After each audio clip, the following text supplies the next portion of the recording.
Hi Ellie, my name's Fran Oldham. I'm an employment consultant for Disability Employment Services. We're going to start talking a little bit about the community and where you grew up. So I can see your face lighting up about where you grew up. You didn't actually grow up in WA. You grew up on the east coast of Australia. You're I did. East Coastie. Yes. Tell us about where you I grew up in a tiny little town called Tarlee. It's near Kapunda, for anybody that wants to look it up. It had a population of 100 people back in the day, and to date I think it's only got about 300 people. So it's still very small. So it's still very, very tiny. What was the town like? Having a population of 100 people, I'm assuming there was maybe a supermarket? No. A petrol station? No. A school?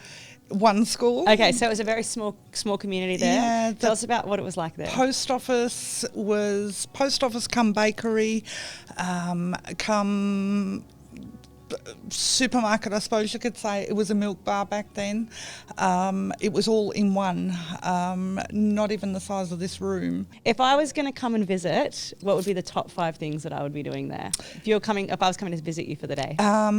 Going to the school to play on the swing, playing with dirt, playing with sticks and stones, building houses out of sticks and stones, collecting flowers along the street and building tiaras, making mud pies. Yeah, we grew up with nature. We slept out under the stars. We did things different to the way we do things today. Absolutely. There wasn't the fear of the next door neighbour, who they may be. We all knew everybody, and there was a bartering system where Dad would be the one that would kill the sheep and carve it up and whatnot for the family, for our family, but also for other families that lived in Tarlee. And it was a barter system, so Dad would give a leg of lamb for a crate of oranges. That's amazing. It's works very similar at my parents' sheep farm. So, we have sheep that we use for meat, and my parents do the same thing. They live in a country town that has more than 100 people though.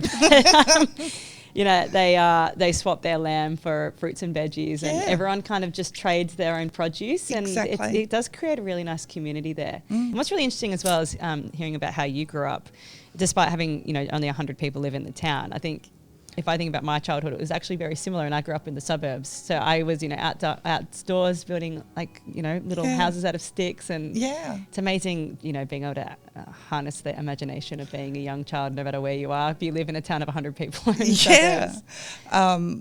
As kids, we had one tricycle, and every year Dad would paint it a different colour, and it would go to the next child. And once it got to me, I was the queen. I decided who could ride on the back of it. And you'd put the kittens in there. You'd put the blue-tongued lizards in there. You'd put the dog in there. You grew up with a lot of siblings, didn't you? Yeah, I was second youngest. Second youngest of how many? 14. 15 actually, but one no longer. And I was second youngest. And my younger brother, he was my baby. There's only a year difference, pretty much between the last 4 kids. And then my brother that's a year older than me, a lot of people mistake us for identical twins. Our shape of our face, the way we communicate with each other. But he was born profoundly deaf. So we learnt what it was like to develop a language that nobody else understood. He was going away to school and was only at home on holidays. So when he'd come home from holidays, he would teach us how to do sign language. But to us, that was the norm. We didn't see him as any different.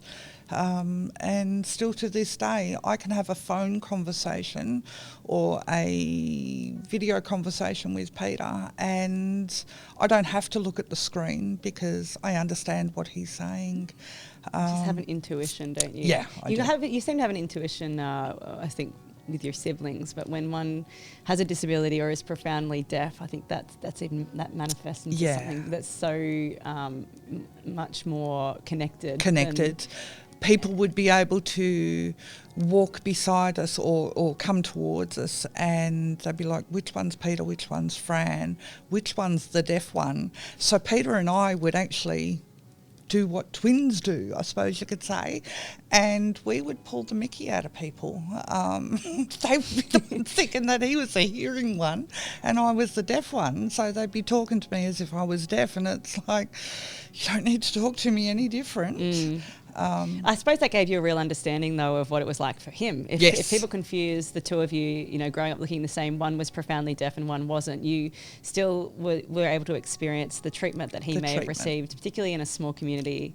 And what was that like for you?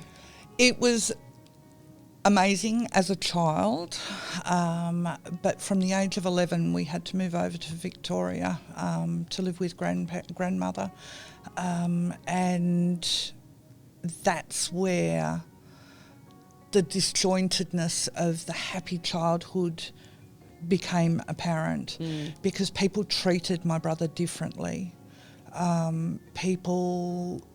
The horrible names, the horrendous names, and that caused me to become so defensive to protect my brother. Because to me, he was no different than me. He just lost wasn't born with one of his senses. So I suppose I became his ambassador to go out there and go, he's no different to me. And I wanted the world to see that he was a beautiful person, and to look beyond his disability or his inability to hear, because that's the only thing different to him and I.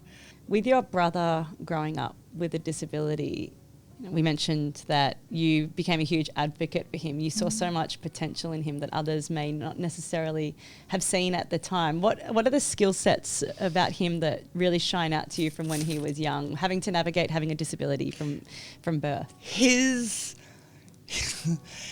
character, he's a prankster, and a lot of people don't know how to take him because he obviously does have a different way of pronouncing words, because he wasn't fortunate enough to be given the options that we've got today for people that are born deaf. So he does speak differently, but other than that, his special traits, he is kind, he's caring, he is magnificent with his hands, creating the most remarkable pieces of furniture. You mentioned that you worked in aged care, so you used to write on the whiteboard. I used to write on the whiteboard when I was teaching the word disability, and I'd ask people what do they see in that word, and pretty much everybody had said the word ability. And I took them back. What does the word dis mean to you? Take away. You put take away and ability together. You're taking away that person's ability instead of identifying what that person's goals and achievements are and growing on that and assisting that person to progress, to become a better person, to, shine. It's amazing the words and the actions that we have can be so empowering, but in the same turn they can also be extremely disempowering, and that seems to sit very strongly with you. It does. Do you think that's because of your upbringing with growing up, that having a brother that has an impairment? An impairment, thank you. 100%. 100%, because I saw the bullying. I was there firsthand defending my brother, getting fat lips because I wouldn't get out of the way, because people were making fun of my brother because of him not being able to hear what everybody else was saying about him. Are you able to speak about what it's been like working at APM? You've been there for 6.5 years.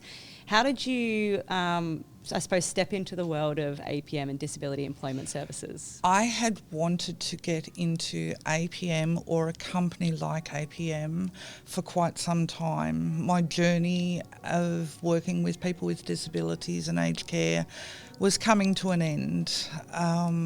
I was tired after 19 years of doing it. And I applied, and a couple of days later I got the call to say, would you come in for an interview? And the interview was exactly how we are right here, right now.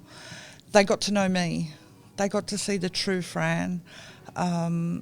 We sat, we talked about what I identified, or what would I identify as supporting a person with a disability.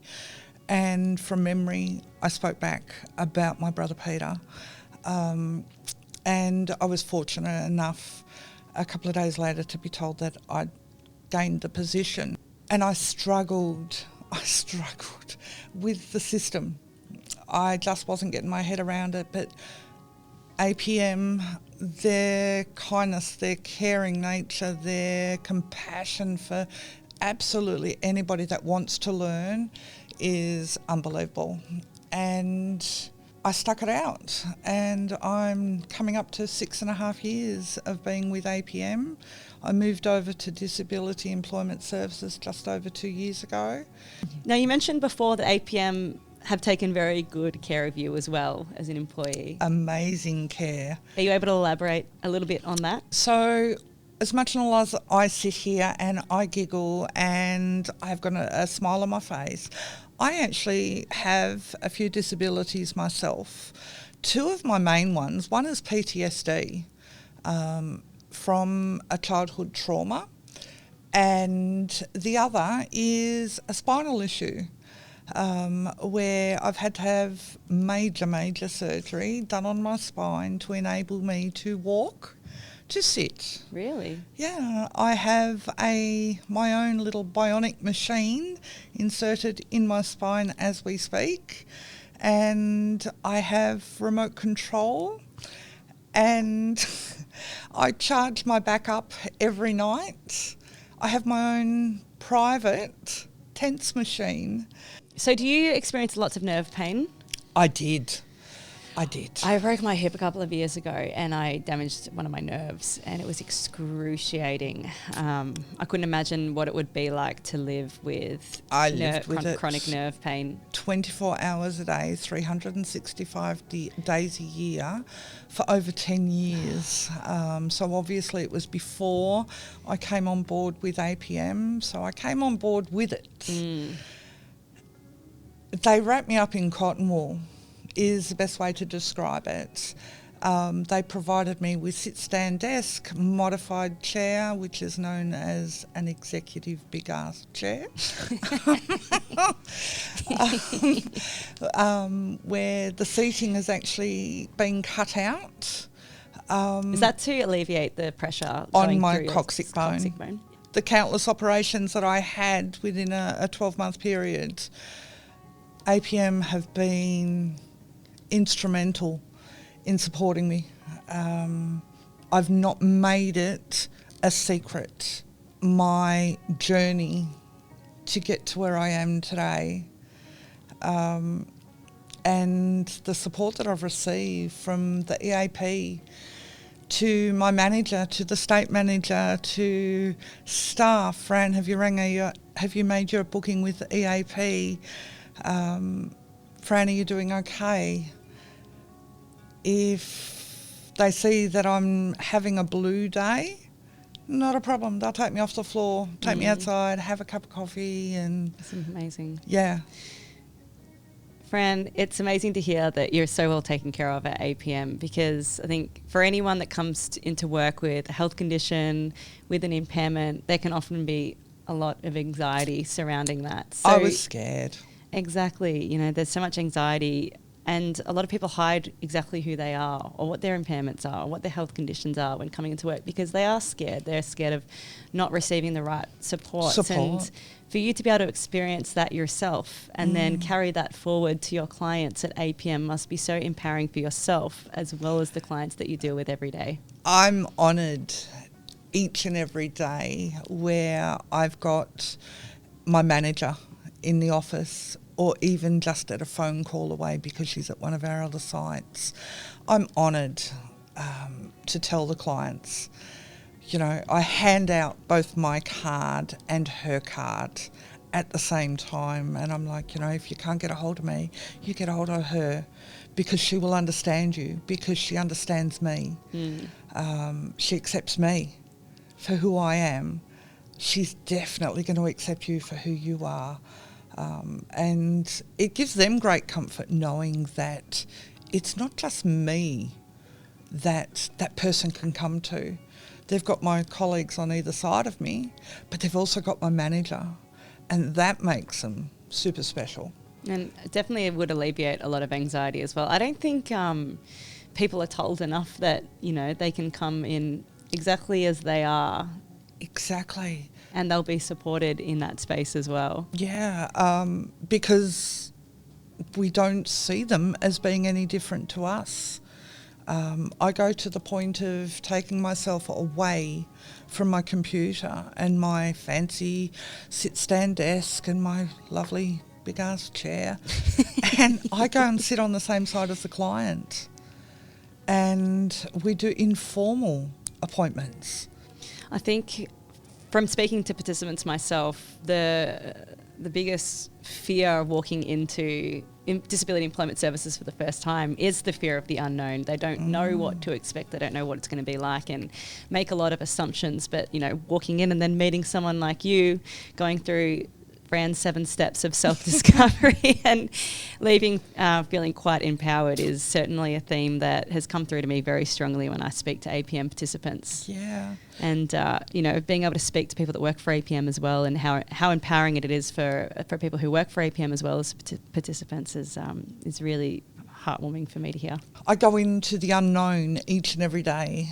Just because you think you know somebody, it's not until that day comes that you discover something new about that person. And that's the fun of going to work, trying to find what is so different about that person, what makes that person tick. It's not their disability that makes them tick, it's their life before they walk through our doors that makes them tick. We're only a small part of their journey to make them a better version of themselves, from taking them, guiding them, providing them that, whether it be emotional support or financial assistance, putting them through courses. We do it all. We take them to Centrelink and we decipher the language barrier between a person standing behind a desk to a person sitting at a desk. We decipher and we be that person's spokesperson. Thank you so much, Fran. I really love talking to you, and I know that this little series is going to make a huge impact. I think you'll be the most popular woman on the West Coast after this. I hope so. I hope people will learn something from it to treat everybody equally, because we are all equal. Thank you so much for your time.